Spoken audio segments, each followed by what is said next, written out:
인간의 가장 근본적인 문제가 뭐냐? 가장 근원적인 거, 이것은 죄의 문제가 됩니다. 죄 때문에 모든 사람이, 인류 모두가 참 어려운 일들이 겪게 되고 발생하고 있습니다. 인류의 시조, 첫사람 아담의 그 범죄 때문에 하나님과의 관계가 단절되는 거죠.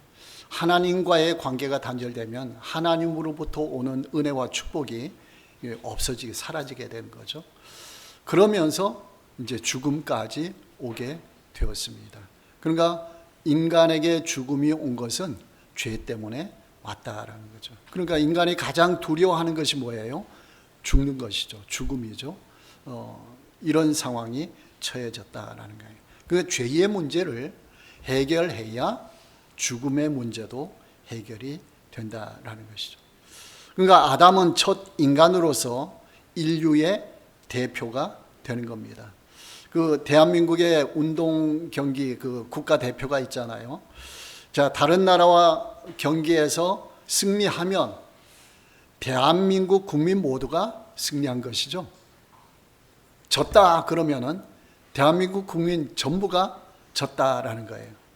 그 대한민국 축구 국가대표가 월드컵 4강에 올라갔어요. 그 대표들만 4강에 간 게 아니고 우리 국민 전체가 4강에 올라간 거예요. 우리나라가. 그러니까 국민 모두가 기뻐하고 축제를 벌이고 이제 그렇게 했던 거예요. 그러니까 아담이 인류의 대표라는 것도 이제 같은 의미가 된다라는 거예요. 아담이 잘하면 우리 모두가 잘하는 것이고, 아담이 잘못하면 모두가 잘못한 것이다라는 거예요. 그 4강까지 축구가 올라갔는데 왜 결승까지, 우승까지 못했느냐 막 비난하고 하면은 될까요, 안 될까요? 안 돼요. 왜?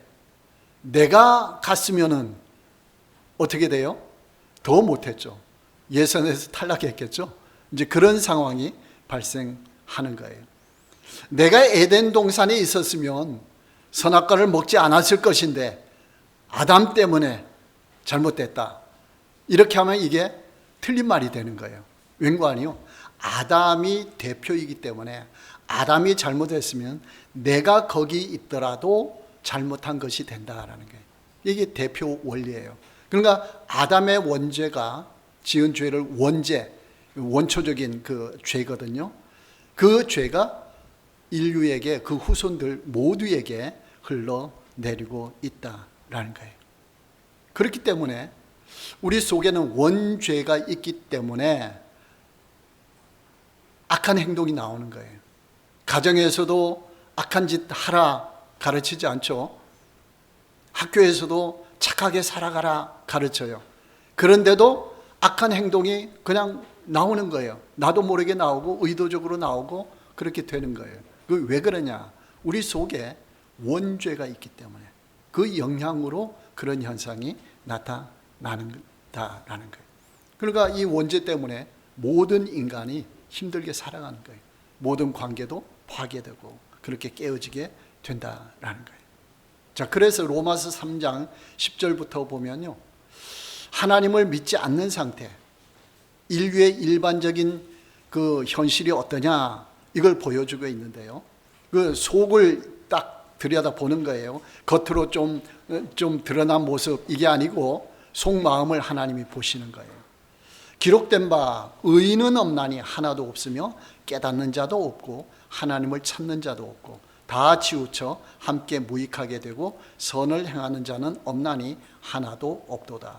그들의 목구멍은 열린 무덤이요 그 혀로는 속임을 일삼으며 그 입술에는 독사의 독이 있고 그 입에는 저주와 악독이 가득하고 그 발은 피 흘리는데 빠른지라 파멸과 고생이 그 길에 있어 평강의 길을 알지 못하였고 그들의 눈앞에 하나님을 두려워함이 없느니라 했어요.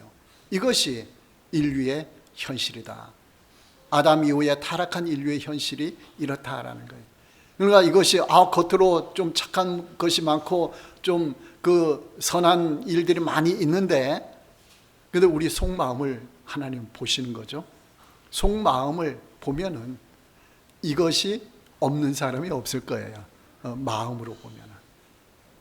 이것이 그 인류의 현실이다. 타락한 현실이다라는 거예요. 그럼 우린 예수님을 믿잖아요. 믿고 있으면 달라져야 되잖아요. 근데 믿고 있는 사람의 상태를 또 성경에서 묘사했어요. 이것은 겉으로 드러나서 우리 인간적인 눈으로 보고 아, 저 사람은 깨끗해, 저 사람은 좋아 이렇게 평가하는 게 아니고 하나님이 우리 속을 보면서 평가하는 거예요. 그러므로 로마서 7장 21절부터 보면요. 그러므로 내가 한 법을 깨달았노니 곧 선을 행하기 원하는 나에게 악이 함께 있는 것이로다. 내 속사람으로는 하나님의 법을 즐거워하되 내 지체 속에서 한 다른 법이 내 마음의 법과 싸워 내 지체 속에 있는 죄의 법으로 나를 사로잡는 것을 보는도다. 내 마음속에 하나님의 법이 있어요. 하나님을 위해 선하게 살고 싶은 마음이 있는 거예요. 근데 또 다른 법이 하나 내 속에 들어와 있어요. 그게 죄의 법이에요. 이게 서로 다툰다라는 거죠. 여러분 지난 한 주간 돌이켜 보시기 바랍니다. 우리는 예수님을 믿고 있잖아요. 믿고 있는데 우리 마음속은 어땠어요? 어떨 때는 폭풍과 같이 막 하나님의 법과 죄의 법이 서로 막 다투고 싸우고 그런 현상들이 나타나잖아요. 그 속마음은 그런 거예요. 우리가 이제 배우고 교양이 있고 에티켓이 있어가지고 좀 겉으로는 점잖하게 하지만은 하나님은 중심을 보시거든요. 이것이 이제 우리의 속마음이다라는 거예요. 25절 하반절에 내 자신이 마음으로는 하나님의 법을 육신으로는 죄의 법을 섬기노라. 그러니까 이 두 가지가 내 속에서 싸우고 있다. 예수님을 믿고 있는 상태에서도 그런 현상이 나타난다라는 거예요. 그 24절에 고백했죠. 오라 나는 공고한 사람이로다. 이 사망의 몸에서 누가 나를 건져내랴. 이렇게 체험한 사람은 그래도 영적으로 깨어있는 사람이에요. 솔직하게 고백하는 거예요. 근데 많은 사람들이 속에 이런 시커먼 마음들이 있으면서도 겉으로 거룩하게 그렇게 이제 보이고 있잖아요. 그러니까 이 사람은 하나님 앞에 솔직하게 내어놓는 거예요. 하나님, 나 비참합니다. 내 모습이 이렇습니다. 이것을 드러내는 거예요. 여기에 이제 해결책이 나오는 거예요. 만약에 내 속에는 이런 악한 생각, 이 죄의 법이 가득 차 있고 하나님의 법과 다투면서 그러는데 이걸 하나님 앞에 드러내지 않고 내가 해결하겠습니다 하면서 막 시도해 보면은 이게 더 심하게 되는 거죠. 이 사망의 몸에서 누가 나를 건져내랴. 그러니까 이 상황에서 건져낼 내 스스로는 할 수 없다. 이걸 고백하는 거예요. 나는 연약하다. 나는 할 수 없다. 이것이 은혜예요. 이 깨닫는 것이. 그렇게 하니까 하나님이 가르쳐 주시는 거예요. 어디서 가르쳐 주셨는지 25절 상반절에 우리 주 예수 그리스도로 말미암아 하나님께 감사하리로다. 이걸 깨달은 거예요. 예수님을 이미 믿고 있어요. 믿고 있는데도 예수 그리스도로 말미암아 하나님께 감사한다 했어요. 물론 이 성경 구절을 그럼 예수 믿지 않는 사람이다, 또 예수 믿는 사람이다 이렇게 엇갈리기도 해요. 근데 전체적으로 보면은 예수 믿는 사람 속을 나타내는 거예요. 자, 그러면 이제 그 해결책이 어디에 나오는 거 아니요? 8장에 나오는 거예요. 하나님이 예수님을 통해서 우리에게 이 해결할 수 있는 길을 열어주셨거든요. 8장 1절부터 보면 1, 2절에 보면요. 그러므로 이제 그리스도 예수 안에 있는 자에게는 결코 정죄함이 없나니 했습니다. 예수 안에 있는 자에게 정죄함이 없다. 하나님이 유죄 판결을 하지 않는다라는 거예요. 죄 자체가 없다 그 말이 아니에요. 죄가 있더라도 유죄 판결을 내리지 않는다 그런 뜻이에요. 어느 사람에게요? 예수 그리스도 안에 있는 자에게. 왜 예수 그리스도 안에 있는 자에게는 그런 효과가 나타날까요? 예수님의 십자가 보혈이 지켜주기 때문에, 씻어주고 지켜주기 때문에. 그러니까 말씀을 예수 그리스도가 정죄함이 없게 해줬다 이렇게 하지 않고 조건을 붙였어요. 예수 그리스도 안에 있는 자에게는 현실적으로 죄가 없다 이게 아니고 정죄함이 없다라는 거예요. 자, 십자가 보혈이 원칙적으로는 죄를 다 씻어줘요. 과거, 현재, 미래의 죄까지 예수 그리스도의 보혈은 씻어줄 능력이 있어요. 그래서 우리를 구원시켜 주신 거예요. 자, 그랬는데 2절 말씀, 이는 그리스도 예수 안에 있는 생명의 성령의 법이 죄와 사망의 법에서 너를 해방하였음이라. 아까 죄의 법이 괴롭혔잖아요. 근데 이제는 어떻게 해요? 생명의 성령의 법, 성령께서 역사해가지고 그 죄의 세력으로부터 해방시켜 줬다라는 거예요. 자, 여기 너를 해방하였음이라는 말은 과거형이죠. 이미 과거에 그렇게 해주셨다라는 거예요.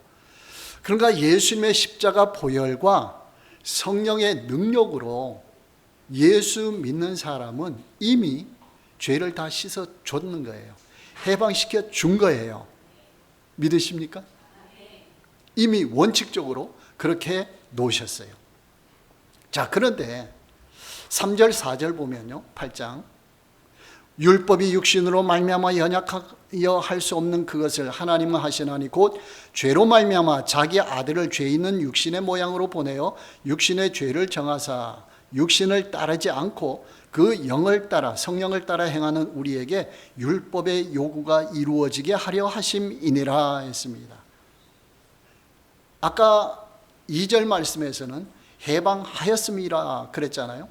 그런데 4절 끝에서는 이루어지게 하려 하심이니라 라고 했어요. 이건 현실이에요. 그러니까 성경에는 원칙이 있고 현실이 있어요. 이걸 우리가 잘 파악해야 돼요. 그러니까 원칙은 뭐냐? 예수 보혈을 통해서 우리 죄를 다 씻어 주셨다라는 거예요. 성령의 능력으로 우리를 해방시켜 주신 거예요. 원칙은. 그런데 우리가 현실에서는 어떤 현상이 나타나죠? 죄를 짓잖아요. 어기고 있잖아요. 그것을 어떻게 이기느냐? 이게 이제 4절에 그 영을 성령을 따라 행하는 우리에게 율법의 요구가 이루어지게 하려 하심이니라. 그러니까 우리에게 있는 죄를, 원죄를 하나님이 씻어 주셨어요. 씻어 주셨음에도 불구하고 우리에게는 죄의 성량, 죄성이 남아 있어요. 죄성이 남아 있어 가지고 이걸 우리를 괴롭히는 거예요. 그 남아 있는 죄성을 현실적으로 우리가 신앙생활 하면서 어떻게 극복할 수가 있는 거 아니요? 성령의 능력으로 그걸 극복해 나갈 수가 있다라는 거예요. 그걸 여기서 말씀해 주신다라는 거예요. 그러니까 율법을 지킬 수 있게 해 주시고 성령께서 우리 죄를 회개시켜 주시고 우리가 성령을 따라 율법을 지키고 나갈 수 있는 힘도 주시고 능력을 주셔서 우리가 그렇게 할 수 있게 해 주신다라는 이 길을 열어 주셨어요. 그러면 왜 하나님이 아예 말끔하게 씻어주면은 그냥 깨끗하게 살아갈 텐데 왜 그렇게 하셨느냐? 이게 의문이잖아요. 아니 왜 그렇게 하셨죠?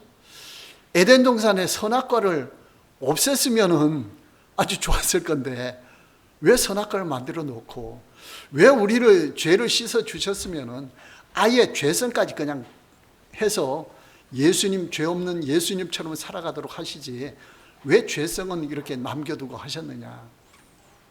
이것이 하나님의 방법이에요. 왜 남겨두셨는 거 아니에요? 이렇게 봐야 돼요. 하나님은 우리 인간의 연약함을 아는 거죠. 아시는 거죠. 그래서 하나님을 의지하도록 하신 거예요.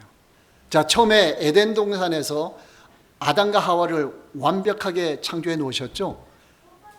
완벽하다는 것은 죄도 짓지 않도록 완벽한 게 아니고 죄를 지을 수 있는 능력도 있고 안 지을 수 있는 능력도 있고 자유의지를 완벽하게 주셨다 그런 말이에요. 완벽하게 했다는 것은 만약에 죄를 짓지 않도록 하셨으면은 아담과 하와는 인간이 아니고 로봇이 되는 거예요. 그걸 이해하시겠죠? 완벽하게 자유의지를 주셨다 그런 말이에요. 그걸 이렇게 사용할 수도 있고 저렇게 사용할 수도 있고. 근데 타락했어요. 아담의 후손은 타락했어요. 타락한 후에는 자유의지를 완벽하게 사용 못하는 거예요. 죄를 짓는 쪽으로만 가고 죄를 안 지을 수 있는 능력은 없는 거예요. 그래서 하나님이 아담과 하와를 창조할 때는 어른으로 완벽하게 창조해 주셨지만은 재창조, 우리를 중생시키고 구원시켜 주실 때는 우리를 영적 어른으로 창조했어요? 영적 어린 아이로 창조하셔요? 영적 어린 아이. 그래서 중생한다라고 하죠. 출생하는, 영적으로 출생하는 거예요. 영적으로 출생한다는 것은 갓난 아기로 태어난다 그런 말이에요. 자, 갓난 아기로 태어나면은 아기들이 부모 없이 살아갈 수 있어요, 없어요? 없어요. 갓난 아기는 인간이에요, 안 해요? 인간이에요. 완벽한 인간이에요, 부족한 인간이에요? 완벽한 인간이에요. 인격적으로. 근데 우리는 겉으로 보고 부족한 걸 느끼는 거예요. 그 부족한 걸 느끼는 걸 누가 보충해 줘요? 부모가 보충해 줘요. 자기가 밥 먹지 못하잖아요. 세수하지 못하잖아요. 그러니까 부모가 연약한 부분을 다 해줘요. 그런데 아기는 완벽한 인간이에요. 그걸 우리가 알아야 돼요. 그러니까 우리는 영적 출생한 사람이에요. 중생한 사람이에요. 그러니까 우리는 어른이 아니에요. 내 혼자 못 살아가요. 누가 도와주셔야 돼요? 영적 아버지 하나님께서 우리를 도와주셔야 돼요. 그러니까 하나님께서 왜 영적 아이로 출생시켰느냐? 아담이 완벽하니까 죄를 지었잖아요. 선악과를 먹고. 그러니까 이제 방법을 달리하신 거예요. 영적 아이로 출생시켜가지고 부족한 부분을 하나님이 보충해 주는 거예요. 그러면 우리 영적 출생한 사람은 누구를 의지해야 돼요? 하나님을 의지해야 돼요. 하나님을 의지하는 것이 뭐예요? 믿음이에요. 믿음. 믿음이 그거예요. 왜 믿으라고 하느냐? 너희가 안 되니까 믿으라. 이거잖아요. 그 예수님을 믿어야 돼요. 예수님의 보혈을. 그 다음에 성령을 믿어야 돼요. 성령을 따라가야 돼요. 하나님을 믿어야 돼요. 그러니까 삼위일체 하나님을 믿고 따라가야 돼요. 따라가지 않으면은 문제가 심각하게 발생하는 거예요. 그러니까 우리가 영적으로 출생하는데 부족한 것이 많잖아요. 우리가 아브라함처럼 다윗처럼 바울처럼 그렇게 훌륭한 사람이 못 되잖아요.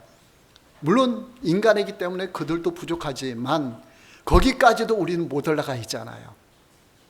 그러니까 우리는 어떻게 해야 되느냐? 우리의 부족한 모습을 보고 좌절하고 절망하고 나는 비참한 사람이야, 공고한 사람이야, 나는 할 수 없는 인간이야, 무능력해 이러고 좌절에 빠져 있는 게 아니고, 그러니까 하나님을 의지해야지 이거예요. 하나님을 의지해야지, 더욱 의지해야지. 이렇게 하면 이것이 믿음이 더욱더 강해지는 거예요. 여러분, 믿음 강한다는 말은 내가 능력이 있어서 일을 많이 하고 내가 뭔가 많이 수행해 나간다, 이게 능력이 믿음이 아니에요. 물론 인간적으로 돈도 있고 능력도 있어서 많은 일을 할 수 있는 사람도 있어요. 근데 그거는 믿음이 없는 사람도 그렇게 할 수가 있는 거예요. 그런데 하나님은 뭘 보신다고요? 믿음을 보신다. 내가 가진 돈이 없어요. 내가 가진 능력이 연약해. 육체가 약해. 근데 하나님을 위해 살고 싶어요. 근데 안 돼, 현실은.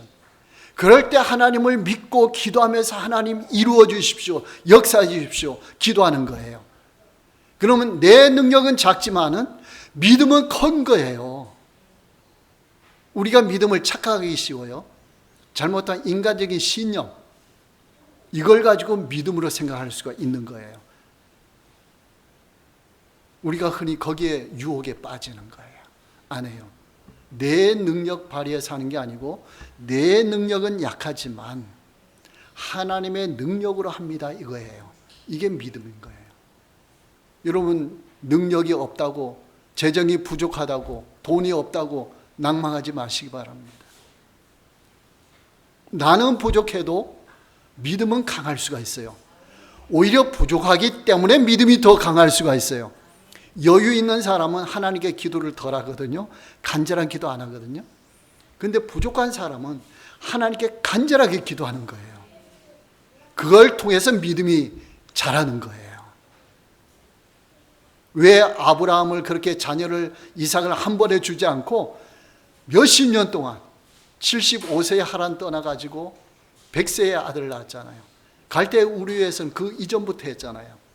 그러니까 50년 이상 훈련 받은 거예요. 이 아브라함은. 그리고 합격받은 거예요. 우리도 지금 하나님이 믿음 훈련시키는 줄로 믿습니다. 오직 의인은 뭘로 살아간다고요? 믿음으로. 그게 믿음이에요. 그게 믿음이에요. 믿음으로 살아났어요. 믿음으로 살아가야 되는 거예요. 하나님은 나중에 평가할 때 뭘로 평가할까요? 믿음을 평가하는 거예요. 중심을 보시고. 하나님이 역사를 이루어가는 건 하나님께 달려 있어요. 내가 이루는 게 아니에요. 믿음 없이 내가 많은 걸 여유가 있어서 많은 걸 했다. 그러니까 하나님이 상급을 많이 주실 거야. 하나님은 일을 많이 했느냐 적게 했느냐 이걸로만 평가하는 게 아니고 믿음으로 했느냐 안 했느냐 이걸 평가하시거든요. 일을 많이 했는데 믿음은 조금이다 그러면 하나님은 조금만 평가해 주신 거예요. 그 상급은 조금밖에 없는 거예요. 그러니까 주여 주여 내가 이런 일을 했는데 하나님 예수님 안 알아주십니까? 예수님이 나 그거 모르는데 너 그런 일을 했어? 나하고 상관없이 했잖아. 믿음 없이 했잖아. 그건 상급이 없는 거야. 나중에 우리가 심판대 가면 그런 책망을 받는다는 거예요. 나 자신은 많이 한 것처럼 보이는데 아니다라는 거예요.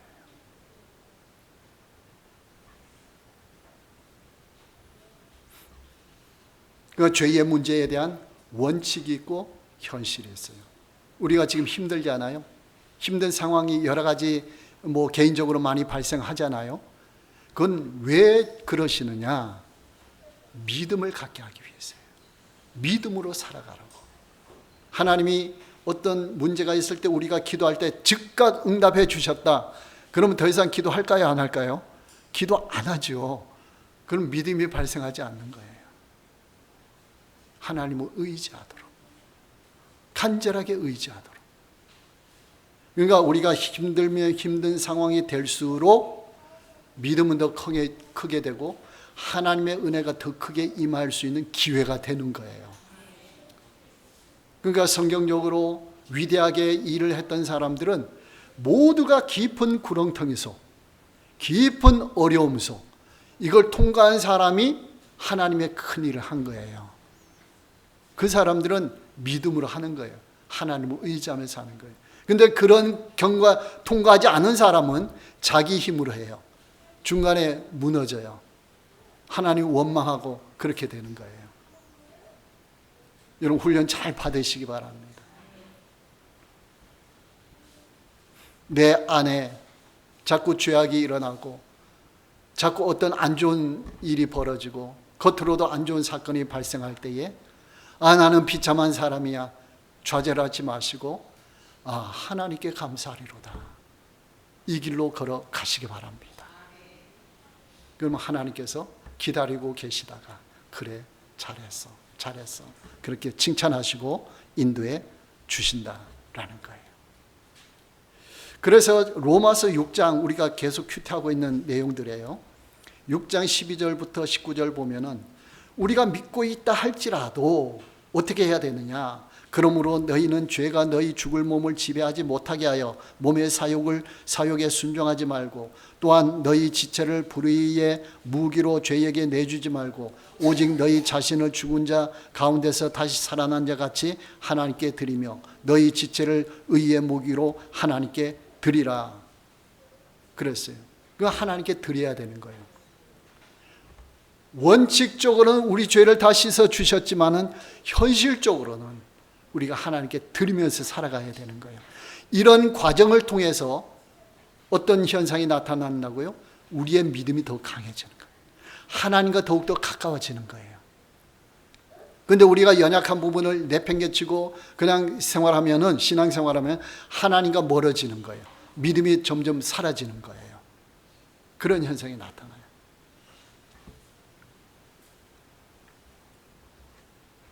그래서 로마서 8장 5절부터 보면요, 육신을 따르는 자는 육신의 일을, 영을 따르는 자는 영의 일을 생각하나니 육신의 생각은 사망이요 영의 생각은 생명과 평안이니라. 여러분 말씀 읽어야 돼요? 안 읽어야 돼요? 읽어야 돼요. 말씀 생각해야 돼요. 하나님이 그렇게 만들어 놓으셨어요. 우리를 구원시키고 죄가 없다 하셨지만은 현실적으로 하나님을 의지하고 하나님과 관계 속에 살아가시도록 그렇게 하신 거예요. 말씀 따라가야 돼요. 영적인 일을 생각해야 돼요. 여러분 묵상을 해야 돼요. 죄를 묵상하고 안 좋은 일을 묵상하고 그래서 더 안 좋은 쪽으로 빠져가는 것이 아니고, 안 좋은 일이 있을 때 오히려 말씀을 묵상하면서 성령을 따라 묵상하면서 그렇게 가는 거예요. 그런 애쓰는 모습에서 누가 역사하셔요? 성령께서 역사해 주셔요.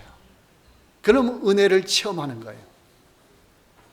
저도 지금까지 보면은 가장 힘든 시절에 가장 큰 은혜를 받았어요. 가장 깊은 은혜를 받았어요. 그때 간절하게 기도했거든요. 그만큼 하나님이 깊은 은혜를 주시더라고요. 이게 성경의 원리가 된다라는 거예요. 14절에 무릇 하나님의 영으로 인도함을 받는 사람은 곧 하나님의 아들이라. 구원받은 사람은 결국 성령의 인도함을 받는 거예요. 그 길로 가는 거예요. 그런데 혹시라도 교회는 다니는데 회개도 없고 거룩하려고 애쓰지도 않고 성령의 인도함을 받으려고 하지 않고 이게 계속 지속된다면은 뭐부터 확인해야 되는 거예요? 하는 거 아니요. 중생부터 확인해야 돼요. 내가 구원받은 자인가? 이거부터 확인해야 돼요. 이게 확실하게 체험될 때에 성령의 역사를 더 강하게 체험해 나갈 수가 있다라는 거예요. 그래서 15절에 양자의 영을 받았으므로 우리가 아빠 아버지라고 부르짖느니라. 하나님을 아빠라고 부르는 거예요. 이게 아람어인데 우리 발음하고 똑같아요. 친근하게 아버지를 아빠라고 부르는 거죠. 아빠, 아버지 부르는 거예요. 그러면서 하나님께 가까이 가는 거예요. 그러니까 이렇게 신앙생활하면은 점점 가면 갈수록 누구 중심으로 가요? 하나님 중심으로 가는 거예요. 그 성경이 이걸 가르쳐주고 있잖아요. 그러니까 우리의 신앙생활이 하나님 중심으로 점점 가까이 가야 되는 거예요. 교회 생활을 잘 하셔야 돼요. 이게 기본이에요. 그 교회 생활을 통해서 여러분 말씀 생활로 들어가시고 말씀 생활에서 하나님 중심으로 들어가시기 바랍니다. 하나님 아니면 나는 못 살아. 하나님을 최고로 사랑해. 이런 단계로 들어가야 된다라는